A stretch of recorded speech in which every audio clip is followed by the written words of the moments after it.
যার আনুগত্য করা হয়, যার হুকুম মানা যায়, যার পূজা করা হয়, যার নামে পশু জবাই করা হয়, যার নামে মান্য করা হয়, তার কাছে প্রার্থনা করা হয়, তার সামনে দাঁড়িয়ে দেওয়া হয়, তার সামনে রুকু করা হয়, তার সামনে চেষ্টা করা হয়, তার কাছে তওবা করা হয়, তার কাছে ইস্তেগফার করা হয়, তার কাছে হেদায়েত দেওয়া হয়, তার কাছে রিজিক দেওয়া হয়, তার কাছে সন্ধান দেওয়া হয়।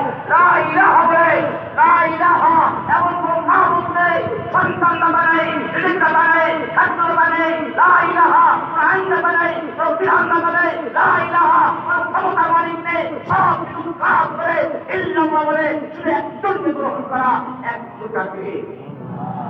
লা ইলাহা